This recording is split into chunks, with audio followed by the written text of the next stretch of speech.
जय हिंद दोस्तों, मेरा नाम है रजा अंसारी। पिछले 15 दिनों से जिस तरह से फलस्तीन में मौत का नंगा नाच चल रहा है, छोटे मासूम बच्चों को जिस तरह से हमास के नाम पे लगातार इजरायली फोर्सेस द्वारा निशाना बनाया जा रहा है, इस पर तमाम जो बड़ी दुनिया है और तमाम जो वेस्टर्न वर्ल्ड है, वेस्टर्न मीडिया, वो तमाम लोग जो है एज ए ऑडियंस उस तमाम चीज़ों को देख रहे हैं और जोर जोर से ताली भी बजा रहे हैं। चाहे वो अमेरिका के बाइडन हो या यूके के ऋषि सुनाक, वो तमाम लोग जो है इसराइल पहुंचते हैं और इसराइल पहुंचने के बाद इसराइल के समर्थन में बातें करते हैं। और शायद लग रहा है कि उन तमाम आकाओं के नक्शे कदम पर अब हिंदुस्तान की गोदी मीडिया तो पहले से ही चल रही थी, मगर अब लग रहा है कि उस पर शपथ ले लिया है और ये मन बना लिया है कि फलस्तीन के हिमायत में या फलस्तीन से जो सच्ची तस्वीरें आ रही उस पर बातचीत नहीं करेंगे। आपको एक बात बता दें कि हिंदुस्तान की गोदी मीडिया का हाल इस कदर बुरा है कि मणिपुर में होने वाले घटनाओं को वो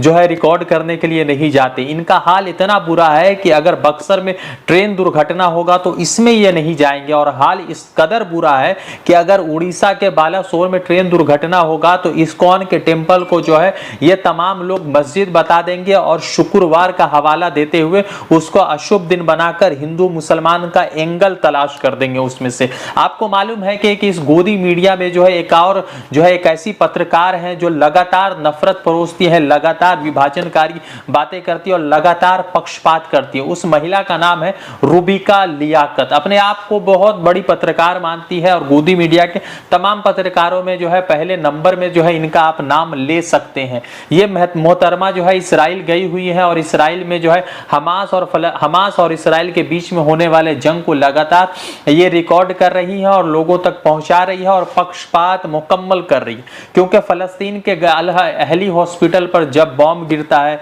जब गाजा के दुनिया के तीसरे सबसे पुराने चर्च पर बम गिरता है या फिर उसके किसी मस्जिदों में बम गिरता है, तो इन पर इनकी रिपोर्टिंग नहीं आती है और ना ही इन पर ये वीडियो बनाकर जो है फलस्तीन के हाल को बताते हैं। मगर हमास की तरफ से अगर किसी रॉकेट को छोड़ा जाएगा जो गलत है, तो उस रॉकेट को छोड़े जाने के बाद उनका जो है आयरन डॉम की तरह जिस तरह से उनको जो है डिस्पोज किया जाता है, उस तमाम वीडियो को अपने सोशल मीडिया पर शेयर करेगी। जब अल अहली हॉस्पिटल के ऊपर जो है इजरायली फोर्सेस द्वारा हमला होता है तो उस हमले में तकरीबन 500 से ज्यादा लोगों के मरने की खबर आती है और उसमें छोटे छोटे मासूम बच्चे होते हैं और ज्यादातर तो बच्चे ऐसे होते हैं जिनकी उम्र 3 साल से कम होती है। मगर ये महिला जो है मुकम्मल तौर से खामोश रहती है और अपने आप को मुसलमान होने का नया नया फतवा रोज जो है लोगों के बीच में लाती है और लगातार लोगों के बीच में रखती नजर आती है। अब आपको बता दें कि एक वीडियो और एक पोस्ट ऐसा इन्होंने शेयर किया है जिसके बाद आपको ये सोचने पर मजबूर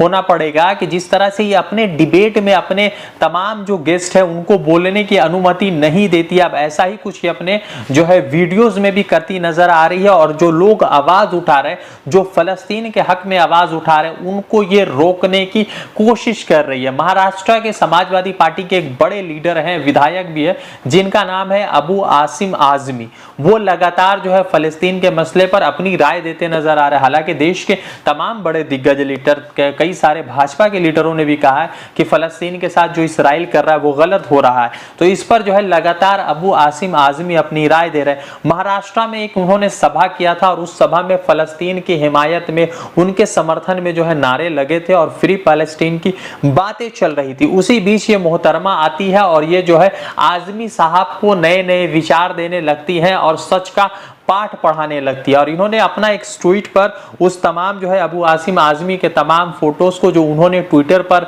शेयर किया था उसको शेयर करते हुए लिखती है महिला कि ये सब ढकोसला है अबू आसिम साहिब, फलस्तीन के साथ तो पूरी दुनिया है, हम सब है, हिम्मत है तो सभा बुलाइए और कहिए कि जो हमास के खिलाफ है वो इंसानियत के खिलाफ है। अबू आसिम आजमी ने एक पोस्ट लिखा था, एक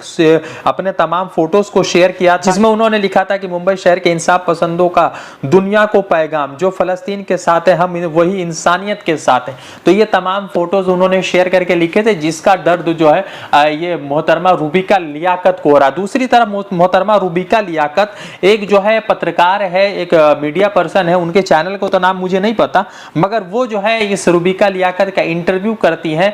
और इस इंटरव्यू करने के बाद रुबिका लियाकत इंग्लिश में इस जनाब को इंटरव्यू देते हैं और उसमें वो कहते हैं कि हिंदुस्तान इस्राइल के साथ खड़ा है। अब इस्राइल के साथ किस मानों में खड़ा है ये तो रुबिका लियाकत बताएंगी, मगर देश का एक बड़ा हिस्सा फलस्तीन के समर्थन में और फलस्तीन के साथ खड़ा है। हमास का क्या है, हमास किसके साथ खड़ा है, वो एक दूसरा डिबेट का हिस्सा है, मगर इतना जरूर है कि लगातार जिस तरह से फलस्तीन के ऊपर 1948 से लगातार जो है ऑक्युपाइड करके उनको रखा गया है, कब्जा करके रखा गया, उनकी दायरा को रोका गया, उनको बॉर्डरों को रोका गया, उस पर जो है संयुक्त राष्ट्र खामोश बनकर तमाशाई बना हुआ। हालांकि यूएन ने आज कहा है कि ये जंगबंदी रुकनी चाहिए, क्योंकि ये जंगबंदी अब जो है तीसरे विश्व युद्ध की तरफ रुख लेता नजर आ रहा है और इसराइल और लेबनान की फोर्सेज आपस में झड़प करती हुई नजर भी आ रही। हिजबुल्लाह के कई ठिकानों पर इसराइली फोर्सेस द्वारा हमला भी हुआ है, तो पलट के हिजबुल्लाह ने भी इसराइली फोर्सेस के ऊपर हमला किया। 3 दिन पहले की खबर थी कि यूक्रेन ने जो है रशिया के ऊपर हमला किया और यूक्रेन रशिया युद्ध का जो है 600 से ज्यादा दिन हो चुके। अब ऊंट किस करवट बदलेगा ये तो देखने वाली बात है, मगर ईरान लगातार और रशिया, चाइना, ये तमाम लोग लगातार ये बात कर रहे हैं कि अमेरिका ने जिस तरह से अपने फोर्सेस और अपने विमान जो है और उसके बाद जो है अपने तमाम फोर्सेस को मेडिटेरियन सी के करीब रखा है, उससे जो है तीसरे विश्व युद्ध के जो है खतरात बढ़ते गए। अब देखते हैं कि क्या कुछ होता है और फलस्तीन में छोटे मासूम नन्हे बच्चों के ऊपर कब बोलता है यूएन, अमेरिका और यूके और कब उनको जो है इंसाफ मिलता है। वैसे मोहतरमा रुबिका लियाकत के लिए एक बात है कि न्यूयॉर्क में बहुत सारे जूइश पीपल, आयरलैंड के बहुत सारे जूइश पीपल ने ये कहा है कि नेतन्याहू जो कुछ कर रहे हैं वो ज्यूज के नाम पर नहीं कर रहे, क्योंकि उनके धर्म में भी किसी को मारना जो है सबसे बड़ा पाप है। मगर मोहतरमा लगातार अपने आकाओं के नक्शे कदम पर चल रही है और मोहतरमा लगातार आकाओं की बात कर रही है। रज़ा अंसारी की रिपोर्ट द इंडियन खबर के लिए। वीडियो अच्छा लगा तो शेयर कर दे। जुड़ते हैं दूसरे अपडेट के साथ। द इंडियन खबर, सच आपके सामने।